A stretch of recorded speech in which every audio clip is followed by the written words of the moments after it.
for having me here in Knoxville. I've been walking around your downtown for the past couple of days, and it feels a lot like walking around Richmond, so I feel like I've been at home, so thank you for having me here. I want to just get into it because I know your time is valuable, and I want to share with you what we've been doing in the Richmond, Virginia area. So just to orient you around the place that I'm from and what we're talking about, Richmond, Virginia is in the central part of our state. We're an old city, we're the capital of our state, and our metropolitan area makes up or is composed of 3 cities and 13 counties. Our population is just a little over 1.3 million, so that makes us the 45th largest MSA in the states. And for Richmond City, our population is around 228,783. So pretty similar to this area in Knoxville.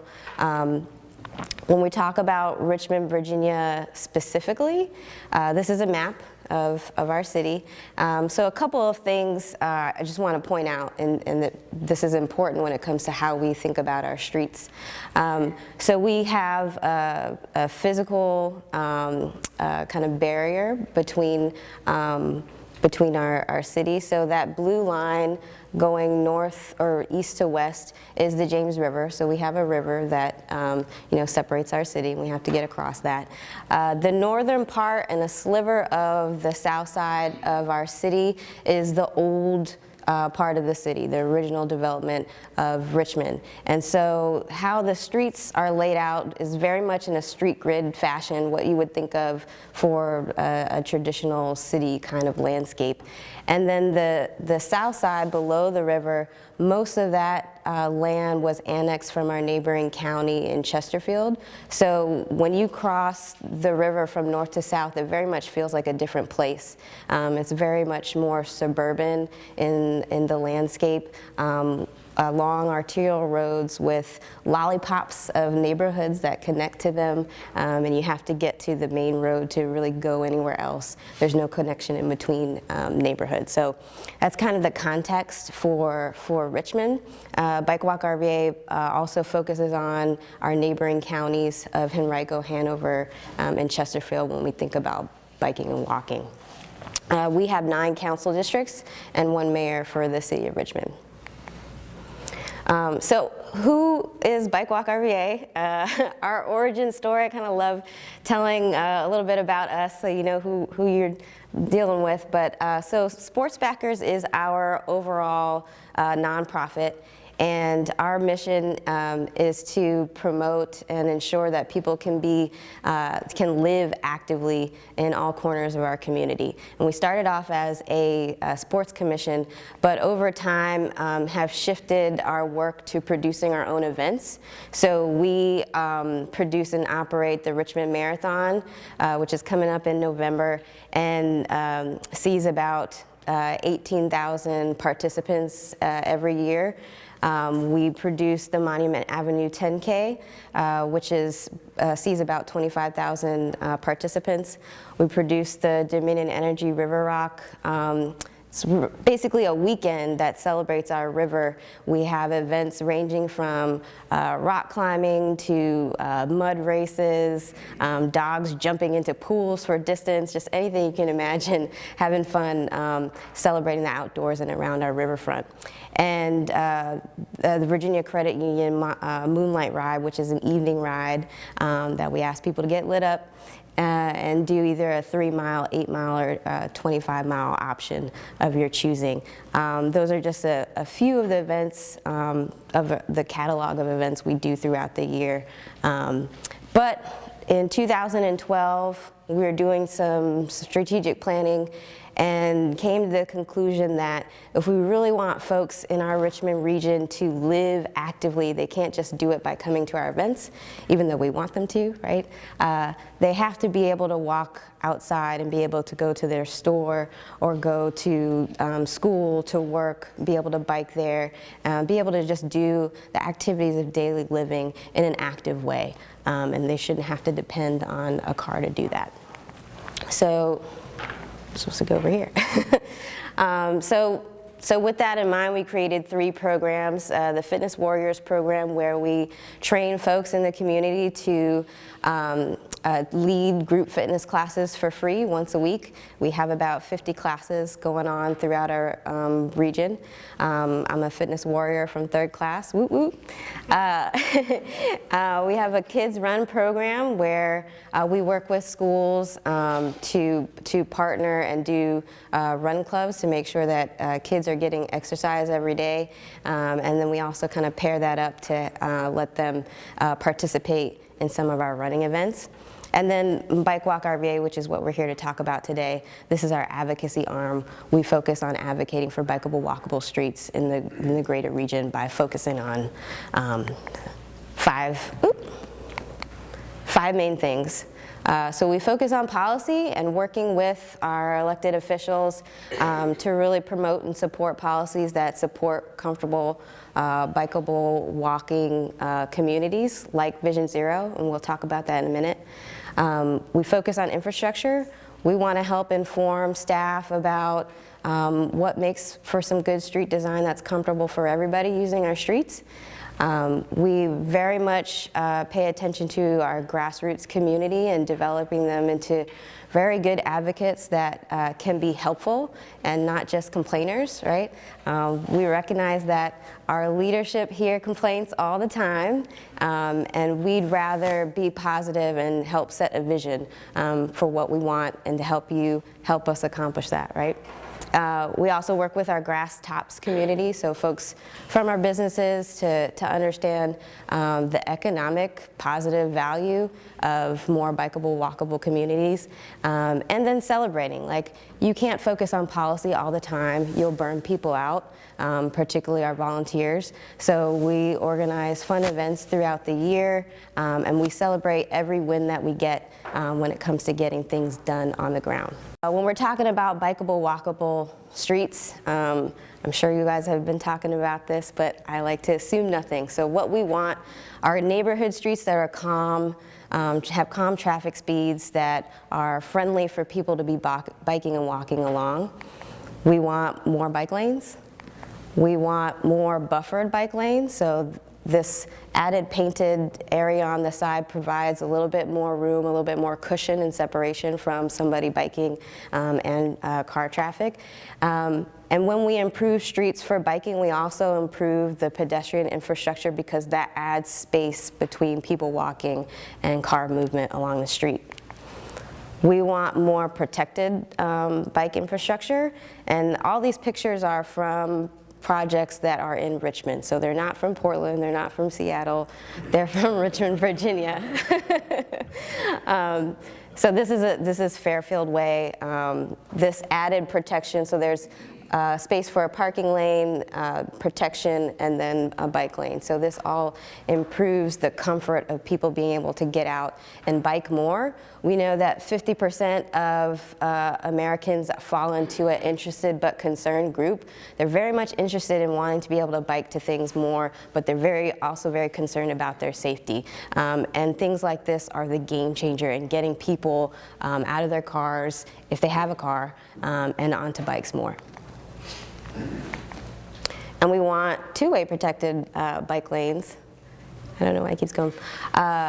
So this is our first two-way protected bike lane that we installed in the city of Richmond last May. This is on a main corridor through our downtown area. So the left side of the street is marked for two-way bike traffic. There's a buffer, and there are flex posts. I don't think I have a little marker thingy, but there are flex posts along the line to separate vehicular traffic and bike lane.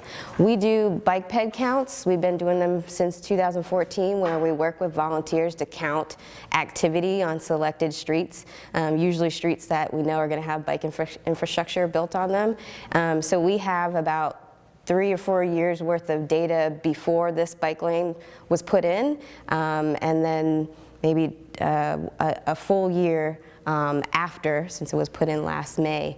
And the number of people biking along this street doubled after this was installed, and it has remained so. So the stuff works and people will use it. We've just got to be bold enough to start thinking about that. And we want more trails, and I understand that you all have a lot of greenways here. We want more of these as well, where they make sense to create separation and some comfort for people. This is not only for people biking, but for folks walking or running as well. So some of the things that we do as a nonprofit to help move this along and create a community where folks want this stuff, right? One of the first things we did in 2013 was gather a group of about 50 electeds and staff people, took them on a bus and went to DC to get out and walk around on infrastructure, to bike together in travel lanes and also in bus lanes, bike lanes, so that you really can feel what this infrastructure means. It makes an incredible difference when we get decision makers out to really experience the difference of being in a 3-foot lane next to people who are probably going 35, even though they're supposed to be going 25. Or being in a separated, protected bike lane. Your stress level drops dramatically, right? And stress is like a squishy thing, right? That's hard to measure, but it's important. Your comfort level really makes or breaks whether people are going to get out and use this stuff. So I talked about grassroots development. One of the things that we do, and we've talked with BikeWalk Knoxville about our program, we do a BikeWalk RVA Academy where we meet with folks who have applied to be part of our academy for 5 to 8 weeks, just kind of depends on what is going on at the time. But we meet once a week and we talk about things like, what is safe biking and walking infrastructure? Who are the folks that come into play, like your planning staff, your transportation staff, your elected officials, and how to communicate really well in a positive and respectful manner with those folks, whether it's at a public meeting, whether it's through an email, whether you get tapped by somebody from the media at one of these meetings asking your opinion. We train folks to be able to talk about this stuff really well. We've done that a number of times now that we have about 140 what we call champions who are really good at doing that, and they become the biking, walking people in their spheres and their networks, and it helps increase the magnitude of the work that we can. Helping us and helping the cities and counties get plans passed. So in 2015, Richmond approved its first bicycle master plan, which lays out a network that we have been working on since then. We've also worked with advocates in the Chesterfield County to get their Bikeways and Trails plan passed in 2015, and just this past December 2018, working in Hanover County to get a active living, healthy neighborhoods chapter passed in their comprehensive plan. When it comes to this stuff, the first thing you need is a plan, right? And so then we keep track of it. So we manage just an online map that's open to the public, RVA Bikeways map. Anytime infrastructure gets put down on the ground, we map it so that A, folks know where it is and can use it, and B, it helps us in our work with staff and electeds know where we are and keep moving that along. We know that leadership is critical to this kind of work. We don't put infrastructure down. I can't stripe anything, right? We need, our electeds and our staff to do that. So we engage leadership through doing candidate questionnaires, and we also work to do forums. So this is a picture of 2016, our Mayorathon. We love things that sound like sports, so it's not a marathon, it's a Mayorathon. So we'll work with other groups to not only ask questions about, transportation and do you support funding and how would you do that, but other questions that are pertinent in a candidate forum.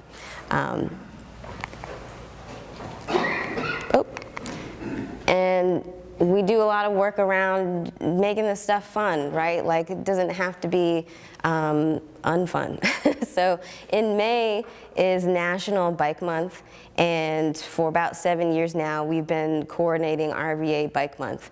And it's grown kind of tremendously over the years to now we have about 50 events that are going on all along the month of May that are in some way biking related. Usually most of them are not, the focus is not on racing. Most of them are social rides, like a taco crawl, a pizza crawl. We have a lot of murals in Richmond. We are kind of artsy in that way. So we do the top picture is our mural tour ride. So anyway, we can just make this stuff fun and get people out, get community out. We want to do that. We have a sponsorship from one of our local health systems, Bon Secours, that sponsors us coordinating this. So, and we work with volunteers to do this. So we're really just helping them do this in their community and make it big, and we'll advertise it, but we have volunteers who lead these rides. And in May is Bike to Work Day, and so we use this as an opportunity to bike to work with the mayor. Last year when the two-way protected bike lane on Franklin Street was installed, our route took us through that bike lane, and we stopped there for a little bit, let the mayor, say some words, filmed it, and let him cut a ribbon on it, right? Like, we're gonna take every opportunity to celebrate with you when you do something that we want. We have an agenda. We want more bike lanes. We want more of this stuff, but we're gonna celebrate you too when you do it.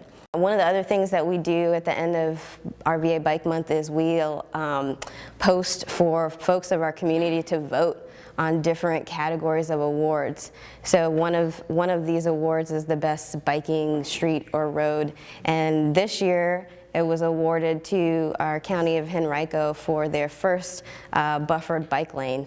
And it's funny to think that these things matter. Like, we gave them a certificate and we took a picture and we wrote it up and posted it online. But it does, because they went ahead and then made their own video about talking about having received this award, and they did some images and video of what the street looked like, what we were talking about, to let their residents know that we've been hearing you and we're trying to get this stuff down, and thank you for recognizing that. So again, it's just about building relationships and propping folks up when we do get stuff on the ground.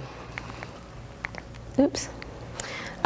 We do things like pop-up bike lanes, all permitted, but this was on Franklin Street where the bike lane was coming, but in an effort to kind of model like what this looks like, you can do demonstrations so your community can know like what's coming, how this can work. We did a video of this, so this is just a still image of it, but share this with the community and let them know that this is coming. A lot of folks in Richmond, this is new for them. Like, our city is old and we haven't been doing infrastructure like this until around 2015. So anything we can do to kind of model it and demonstrate it, let people see it first, is a great way to get community support around it. And we've also had to take some time to organize when we've met challenges. So I feel like a lot of the things I've shown you sounds like all, lollipops and sugar canes in Richmond, everything's going great. But we've had our challenges. So last June, 2 city council members introduced an ordinance to prohibit the installation of fully funded, planned, designed bike lanes on a road. 3.5 miles that lead right into downtown. It's a huge part of our network. And so we as an organization had to organize advocates to kill that ban, which culminated in us bringing about 60 people to speak up in favor of keeping bike lanes on Brook Road at the city council meeting. That doesn't really happen in Richmond. When they called for folks to stand up to speak, our chairperson's like jaw dropped. They cut time from 3 minutes to 1 minute, so we had to figure, we had to adjust. But we can organize to make sure that we still get this stuff through. So consider your advocacy groups as an ally if you want to get this stuff done. This kind of thing does take time, and it does take staff time. So I don't know if anybody is members of foundation boards or that sort of thing here, but granting funding to organizations who are working on advocacy is new for a lot of foundations. It's not what they've been used to, so I would highly recommend considering doing that if you want to help shape what your community can be and you're thinking about long-term investments in your community. Advocacy is important, and staff time to do it is important. So that's kind of what we have been doing since 2012, and we're facing as a nation not a new issue, but an increasing issue. And so, I don't know why my arrow moved, but motor vehicle crash deaths have been increasing across the country. So this is not just affecting Richmond, but nationwide. This graph shows you from 1994 to 2018, and what we see here is about 2015 motor vehicle crash deaths start to pick up. They rose to about 35,000 deaths that year, increased to around 37,000 the next year, and have been hanging out around 36,000 deaths in 2017, 2018. More specifically of that, pedestrian deaths are incredibly high now. So this is again the same time frame, 1994 to 2017. We don't have 2018 data complete yet. But around 2009, pedestrian deaths from motor vehicle crashes have picked up. And to put that in a different way, since 2008 to 2017, pedestrian fatalities have increased by 35%.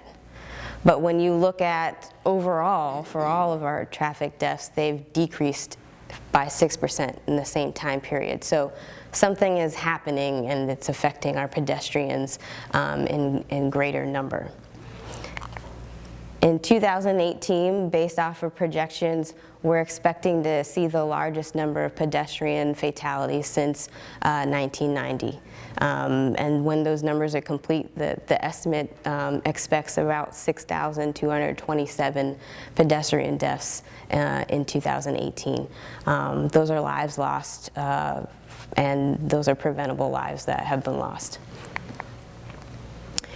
So who are the culprits? Like in public health, we consider that an outbreak. So what are the things that are causing this? Alcohol and speeding are two of the culprits that we're aware of. So what this visual is showing you is that in the United States, on the left, about 1 in 3 crashes involve alcohol, and on the right, for speeding, almost 1 in 3, so 29% involves speeding in the United States.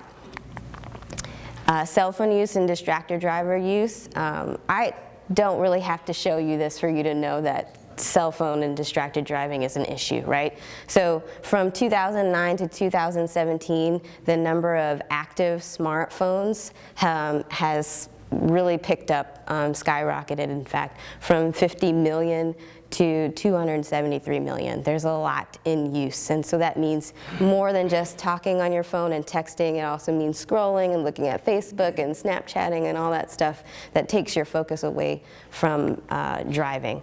So in 2017, 3,000 plus folks killed by distracted driving. 9% of fatal crashes involve distracted driving. This is a problem. We got to get it under control. And street engineering is one of our culprits, right? So when the manufacturing of cars really picked up around the 1920s, we started engineering our streets with the movement of vehicles in mind. And we forgot about other people, like people biking and people who are walking and using our streets. So this is a street in the south side of Richmond. This is Midlothian Turnpike, and it's probably a familiar street around here and many other places around the country. But some things to note, so this on the right side of the picture is a local high school, and then this is a transit stop, and then this is a sidewalk that stops. But people walking do not stop because you can see the well-worn goat path where a sidewalk should be but is not present.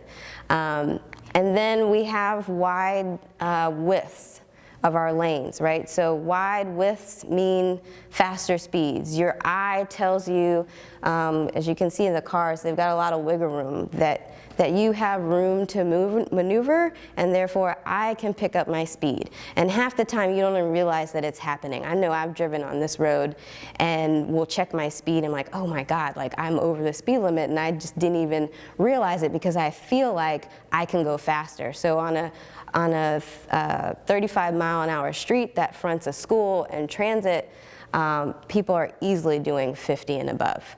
And we know that folks who are pedestrians who are hit by somebody traveling at 20 miles an hour could walk away from that injury. Folks that are hit at 40 miles an hour or above are going to have a significantly different outcome, right? So that brings us to Vision Zero. If you've heard about this strategy, perhaps not, but Vision Zero, just to make sure that we're all on the same page in terms of language, this is a strategy to eliminate traffic fatalities and severe injuries. And you notice I didn't say all injuries.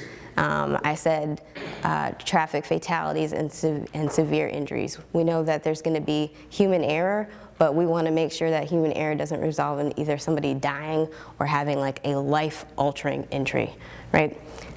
So this first started in Sweden back into the 1990s, has spread across Europe, and increasingly is being picked up across cities in the United States. About 44 cities have adopted a Vision Zero plan to this point. And so Vision Zero is really a comprehensive way of thinking about our street landscape and making sure that it works for everybody who's moving on it. So there's about 5 kind of main guiding principles. One is that traffic deaths and severe injuries are preventable, right? Measles, mumps, rubella, these illnesses are preventable. We have vaccines. Traffic deaths and severe injuries are preventable. We can fix this stuff. Human life and health are prioritized, which, like just saying that, of course, everybody's going to agree. Yes, we prioritize human life.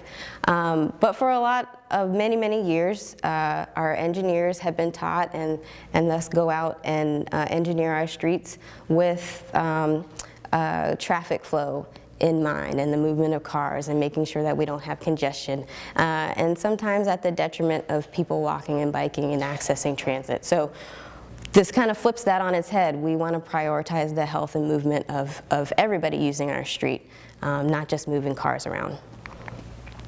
We acknowledge there's going to be human error. There are going to be crashes.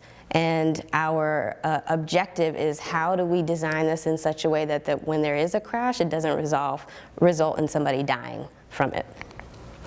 And that our work should focus more on system level changes rather than individual behavior, right? Like, we can't run around after everybody and expect everybody to do, great all the time. So we have to think about what are the system level changes that we can, make sure that we do to protect people. And the last part is that speed is a huge factor in crash severity. As speeds go up, your possibility of actually, living as a pedestrian or a bicyclist being hit drastically decrease. So we have to really manage our speeds. So in Richmond, in 2017, we started to think about how we would engage around Vision Zero and thinking about Richmond adopting this. So we did a blog post. We like to write things up. And really just explain like what Vision Zero is, why we need it in Richmond, and some recommendations. And then we sent a memo directly to the mayor, who we've been establishing relationships with over time, and laid out those recommendations. And we also get some non-departmental funding with the city to do awareness around bike and ped safety. And so we held 3 bike walk talks, AKA a happy hour at a brewery somewhere, and open it up to the public, because no one wants to come to yet another meeting unless there's beer. So we hold bike walk talks and talk with folks about bicycling and pedestrian and driver safety, and start talking about Vision Zero and what that could mean for Richmond. And in October 2017, our mayor, that's Mayor LeVar Stoney, signed an agreement, the commitment to Vision Zero, and to create a plan. And then in 2008, we had an approved Vision Zero action plan for the city of Richmond. And it really focuses not only on how we engineer and design our streets, but also how do we educate folks about our street movement, and how do we enforce that as well. So we have our nonprofit has gained a grant through our DMV, and also using that funding that we get from the city to do some community awareness around Vision Zero. So our folks like yard signs, we have found. So we developed these kind of like fun, friendly yard signs with messages around Vision Zero, and getting drivers to really be paying attention when they're navigating on the streets. And we've distributed 900 across mainly the city and some of the counties, and folks are still asking us for them. We'll be doing another round in the spring. And some things since the Vision Zero action plan was passed in Richmond. So it's been a year. We passed it in 2018, and it's been a year since then. I apologize for the font being a little small. But our Department of Public Works has been working on retiming the traffic signals to ensure that there's enough time for pedestrians to cross the street. We think about all ages and abilities, and your 8-year-old or my 7-year-old mom might need some more time to cross the street than perhaps I would. They've been working on installing high visibility crosswalks, and I've noticed that you all have a lot in your downtown. Those are the really thick white painted horizontal crosswalks, as opposed to the just 2 thin lines. The high visibility crosswalks are easier for drivers to see, to alert them that, hey, I might be encountering some pedestrian movement, I should be on the lookout. And they've also been working to pair bike lane striping installation with their repaving schedule. So anytime you are repaving the road, it's an opportunity to put a bike lane down if that's appropriate for the street context. Since it's been a year, our group and partnered with a couple other groups to do a Vision Zero scorecard, to just see, where are we at a year after, and some recommendations for the next year. Just this Monday, our mayor has introduced an ordinance to prohibit using your handheld device while driving in the city limits. We don't have hands-free driving across the state just yet. We almost got it last year, but we'll be bringing it up this year, and hopefully that will pass. But in the interim, our mayor decided that he wanted to put that forward so that we can address it now within the city. And then some of our city council members have been making some movement on Vision Zero policy. So one of our council members has requested for DPW to do a study about the impact of making our streets no faster than 35 miles an hour citywide. There are some streets where their posted speed limit is around 40 or 45, and if we're going to be a city, let's be a city and make sure that our street speeds are lower than that and appropriate. And then one of our other council members is working on some ordinances to require that bike paths and our sidewalks, when there's construction that takes up that space, that somehow that movement, that protected movement is still maintained. Also working to do no parking in bike lanes. We keep seeing that in the city of Richmond, unfortunately. So an ordinance specifically prohibiting that with an associated fine structure so that we can get people to stop doing it. And an ordinance to prohibit right turn on red. Folks are just not looking the other way before they turn, and that can create some conflicts for pedestrian and biking movement. So these are being proposed. They're not through yet, but we are very excited about them and plan to work to get community support to make sure that we can do the right thing for our city. We also do, we focus on the region, so we do work with our neighboring counties of Henrico and Chesterfield and Hanover as well.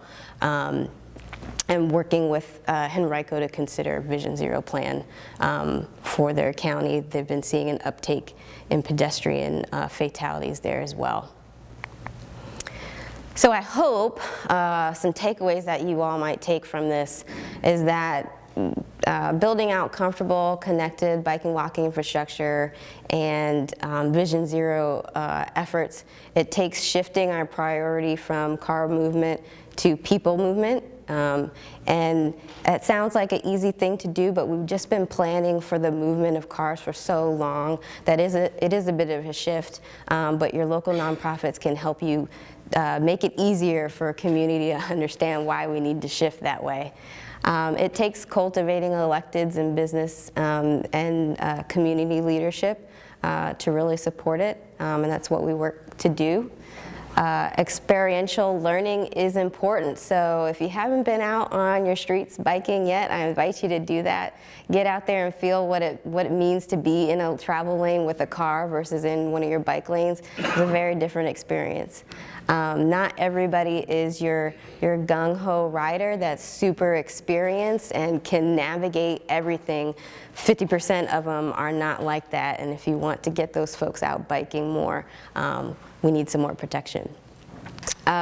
Demonstrate your vision, so like help people see what we're talking about, and your advocacy groups can help you to do that. Your local bike shops can help you to do that. We can be your ally. We want to help you get this stuff done. I don't know where it's going. I only have one slide left. And I just leave you with this. So this is actually a project that BikeWalk RVA did not orchestrate. We promoted the idea to some folks, and they've kind of taken it off and started on their own. But in the city of Richmond, we have a program where if an organization wants to do street art, they can apply and propose their design, and it has to be approved. But this is a project with an artist, Hamilton Glass. He's kind of a well-known artist in the Richmond, Virginia area. But on this street is Bainbridge Street in our Manchester area of Richmond, just south of the river. And there's local businesses on this street, there's homes, there are churches, so there's movement on this street, but, and the posted speed limit is 25 miles an hour, but folks fly through that corridor easily at 50 because there's nothing to slow them down, the streets are wide, there's nothing to tell them that you can't do that, right? So some folks in the area decided they were gonna go through that permitting process and painted this design as a way to draw drivers' eyes to it, help them slow down. This is the second street art installation. We have another one, a rainbow crosswalk painted in our Scott's Addition area in front of our local community theater group. But let your folks own it too. Like, let them know that you have programs like this if you do, or maybe you make one up soon. This is in Richmond on Bainbridge Street.